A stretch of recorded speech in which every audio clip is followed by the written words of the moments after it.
Hello everybody, it's me the Boss Hog, and today we're going to be looking at my buys and sells this week as of the week ending the May the 6th. A bit later than I'd normally do in the weekend, but my daughter and wife haven't been too well, and I've been knackered as a result of helping to look after them. Anyway, excuses aside, let's go through it because it's been a pretty interesting week. Alright, continues to be a pretty interesting week. I'm sure everyone else is feeling it as well. Down about 2% this week, just under actually, but you can see here a net 1.6k position in terms of my profit and loss. Yep. I continue to averaging quite hard. I'm actually 3 weeks ahead of schedule at the moment, although I don't expect to be adding much of anything until the final week of May. Just because I don't have much capital left, to be honest with you. I've primarily been focusing on financials and tech. That's mainly because I want them for long-term holding. I also think I'm picking up financials at a good point. I am focusing on sort of very diversified banks and insurance companies as well. And broadly speaking, I'm only touching tech if it's extremely profitable. It doesn't have to be big or small, but basically the important thing for me recently is that it's in a position to throw off money. That's really been the main two focuses. Honestly, I was quite happy with my trading this week. You'll see very shortly I sold down further in a couple of positions that I'll explain why when we get to them. But basically I sold near the high point. I bought other things that close to their low point.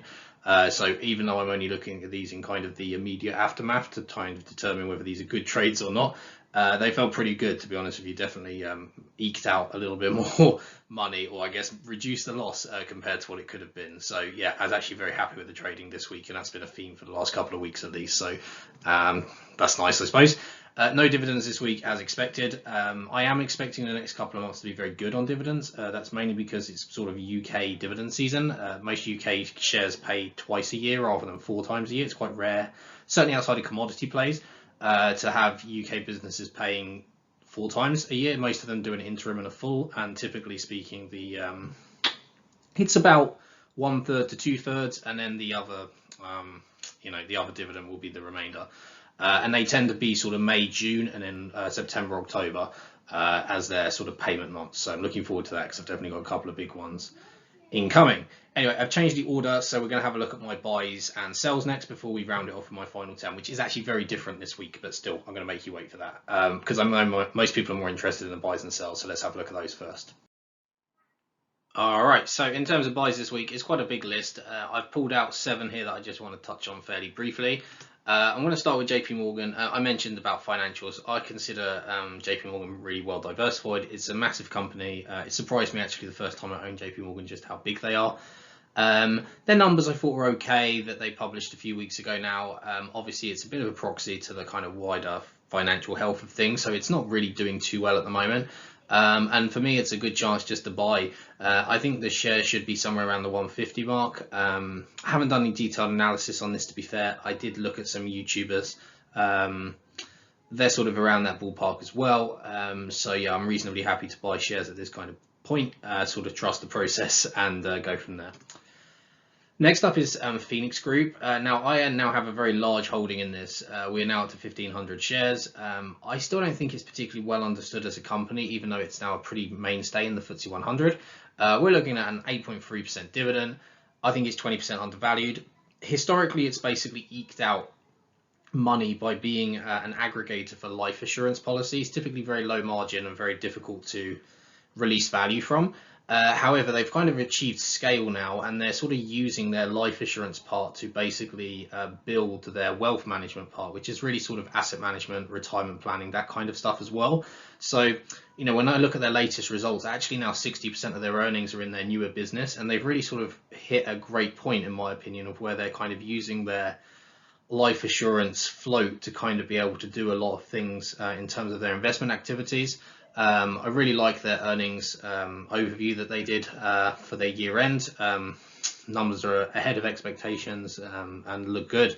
I don't really understand why it's not trading on a better value, to be honest. Even a lot of the analysts have like price targets between sort of 700 and 850.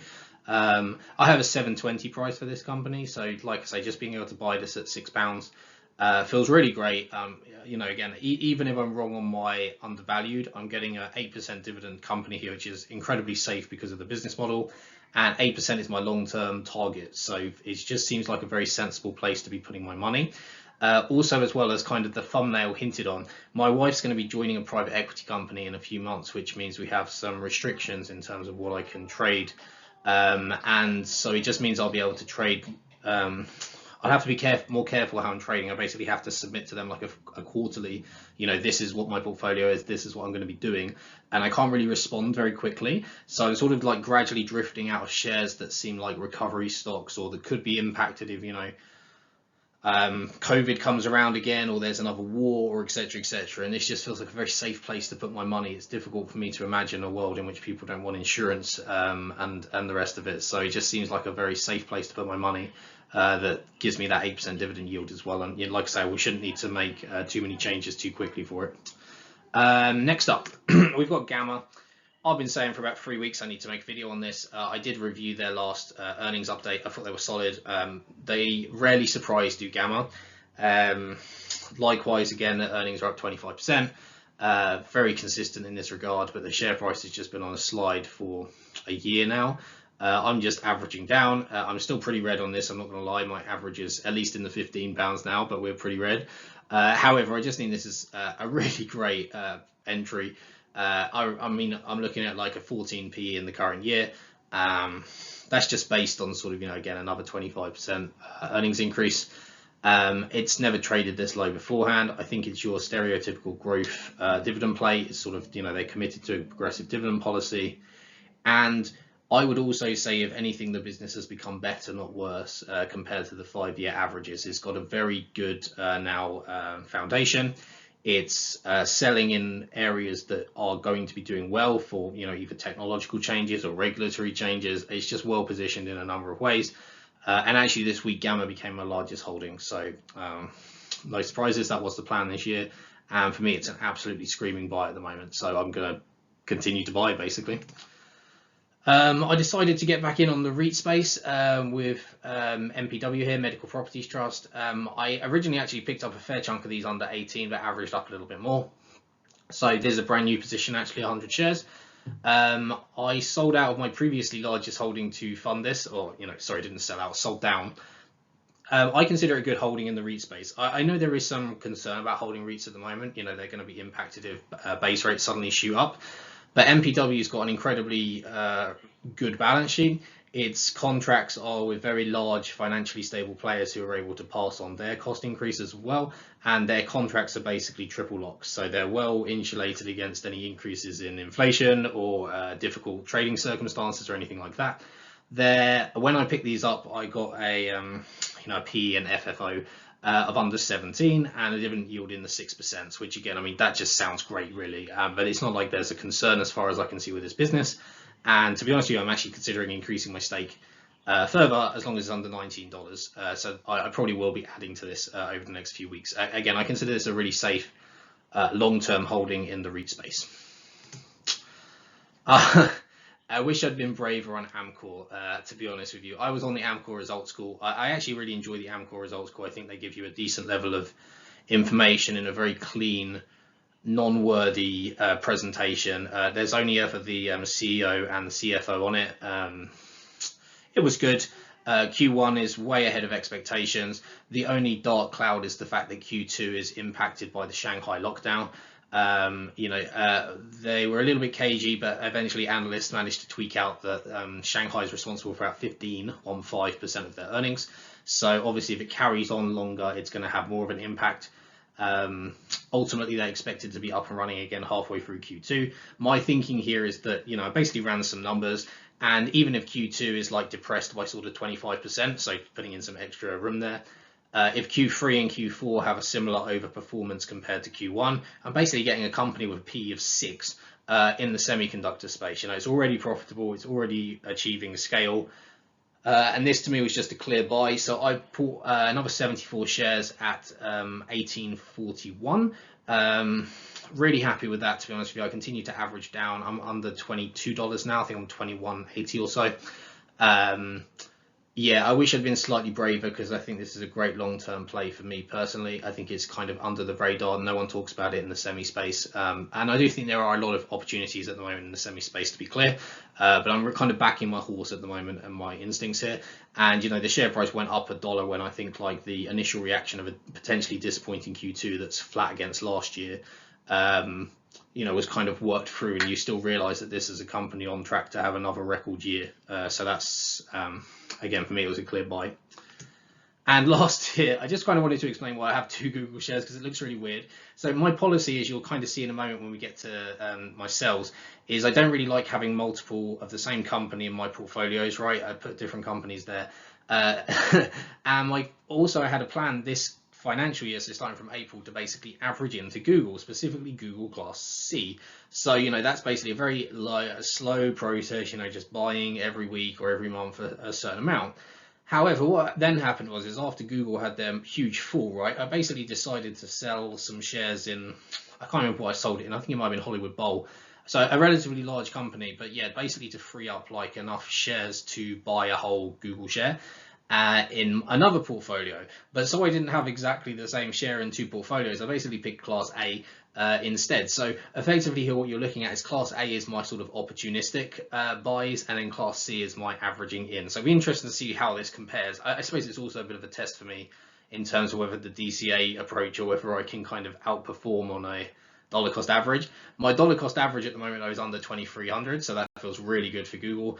And I have a not trivial stake in Google as a result of this. Not quite enough to make my top 10, but nearing 2% of my portfolio. So that feels really good for me. So just to explain, because I appreciate it looks really weird on this table at the moment. And with that, we're now on to sales. So a couple of big ones here actually. So I'll start with the two and I'll just group them together. So National Express Food is my largest holding. Hollywood Bowl is still a very large holding for me. I still actually believe that these are 20% undervalued, but basically I decided that I liked other things better and that potentially had more than 20% upside. So I already spoke with National Express that I bought a lot of Phoenix. I also bought a lot of Amcor. And I think they're basically similarly undervalued, but with more upside in terms of kind of either dividend growth or for like Amcor, for example, it's a case of, the future. And then for Phoenix, it's kind of the safety. So even though I sort of felt like it was the same potential upside, I felt like there were fewer downsides, whereas like National Express would absolutely be impacted if, price of oil is very high for much longer because it only hedges, so far in advance. Likewise, COVID would be pretty brutal for it. So even though I think there is still plenty of upside in National Express, I still think there's enough risk here. And, like the nervousness I have with being able to sell quickly if anything goes wrong, or not being able to, I should be clear, worries me a little bit. So I decided to sort of sell down on these positions a little bit more. Bowl's a little bit more nuanced, I suppose, because actually I think Bowl would also be impacted by COVID, but I just think it's such a strong company in that area, and it still managed to profit for 2 years whilst it was in lockdown, which is amazing. But basically my money for Hollywood Bowl went to Gamma primarily. And again, for me, Gamma is like a 50% undervalued share at the moment. So I'm just kind of backing myself a little bit with Gamma. And just throwing more money at it effectively. So that's the reason both of those. I think it's perfectly sensible you could definitely consider buying more shares in both of these companies. For me, I'd be more interested in a buy sort of maybe on the 230s, definitely in the 220s. I think both of them are kind of just by fluke in the similar kind of ballpark, and go from there. So that's just that. The Ceridian's a bit frustrating for me actually, because I think I basically found a very good small company. It's one of my smallest holdings, only about $250 million market cap, still 30% owned by the founder as well. It's basically a billing and CRM telecom systems company, which is what I do for a day job. However, they're on a shortlist at the moment for a product that I'm one of two people basically awarding for my employer.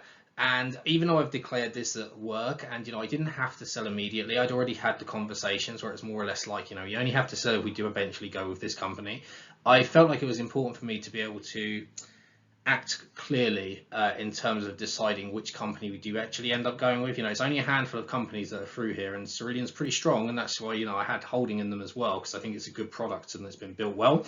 And I just didn't want to I just care about reputation, and also, I didn't want to maybe I wouldn't award them it because I didn't want to sell my shares, or maybe I would want to award them it, but and then I'd have to sell at a later point. And I just decided to basically crystallize a small win here, kind of not be forced. I mean, I am being forced to sell in a way, but not feel like if we did, if they did win the contract, that I had to sell potentially when it was in the red. Again, this is a share price that moves around quite a lot. So, I sold out of this at like 8.04 apparently. My average price here was 7.30, so I made a small profit on it, nothing major. But I just decided to avoid that conflict of interest, and to be honest with you, any perception that I could be influenced by it. So for me, I can now just proceed with that review of their offer without being influenced or worrying myself or anyone else that I might be influenced by that. And for anyone else who's interested, I do also declare my interest in Gamma as well, being in the telecom sector. That's basically not a problem for my employer because we operate in different sectors of the telecoms market, but I do also declare that as well, but no issue for me personally or my employer, me holding that specifically, so it's all above board. JPM here, this kind of alludes to what I was just talking about with Google. So I did have JP Morgan in my wife's ISA. I basically sold it out to, I think, also buy some more shares in Gamma actually. But it was also because I kind of try and like evenly split the ISAs. So I already had Huntington Bank shares in my wife's ISA, decided here to put JP Morgan in my personal ISA. And so just, sold out of one, put it in the other. Unfortunately, I can't transfer it over, so I do kind of lose like 1% in terms of the FX. But I made like 4% on this stake, and I'm up a couple of percent on the move afterwards. So even though it sort of looks like I've bought for more than I sold for, which is true, that's like the 1% difference on the FX movement, which kind of sucks. It's just to kind of keep things clean from my management perspective of several portfolios. And last but not least, this is the second time I've done this since I started. I basically sold where I went to dollar cost average into Microsoft. I didn't even notice this, by the way, until I was putting this video together. I basically looked, I even double checked just in case I'd like accidentally done a manual mistake when I was downloading stuff from my brokerage. But no, I've just been an idiot, and basically I meant to buy £32.90 worth of Microsoft, and instead I sold, so that was very silly. I just put it in, first of all I put it in here because you guys see all of my buys and sells. But I thought I should explain that because with Microsoft, similar to Google or one of the Googles and Apple, I'm basically just averaging into this year fairly slowly. So this was a mistake, and definitely didn't mean to do this. But on we go anyway. So those have been my buys and sells this week. Let's just round off with my top 10, how it stands currently. All right, so in terms of my top 10, actually quite a lot of movement, just because you can see here like the fall from National Express from 1st to 4th. That was mainly because I sold a third of my position. Did have a negative week, but not enough to make that kind of difference. We'll start, also as well here, like the news, I haven't yet automated that part of this. I'm not sure I ever will be, to be frank, with my current programming skills. So it requires me to do a little bit of work. I had a very quick look, and nothing really stood out as sharing here. So just one piece of news to share. Gamma here is minus 11% for the week, so very material. Again, no reason for this at all. I did actually buy my shares more or less at the lowest point of the week, so that felt pretty good. Again, here I'm down about a third on my stake, so that's unfortunate, but I feel really confident about this and continue to buy. Games Workshop is just the result of sort of movements and etc. So it's basically moved up one. Amcor is similar. It actually is very, very close with Games Workshop. It wouldn't take much either way to kind of move these. I did mention that Amcor fell after its results, but actually it recovered quite quickly the day after again. I think once people had actually digested what was happening, it was perfectly, it was actually a really good update in my opinion. I was very surprised to see the after hours movements and then how it opened. So that's why I kind of wanted to put more money into Amcor, and I did, so I'm very pleased with that. Yeah, and I still really like this company. So again, I go on the earnings call. They're very good. The timings that they do with the aftermarket release basically means for me it's like a 10 o'clock in the evening call. So it's a very nice time for me personally to listen into an earnings call. National Express, I think I've already mentioned enough, so I'm not going to touch on that. Likewise, Phoenix fell for no obvious reason. Genius Sports had a dreadful Friday. I'm not sure what happened. I was actually frantically looking to see if something really bad had happened. Right, it's my riskiest holding that I still have. Nothing.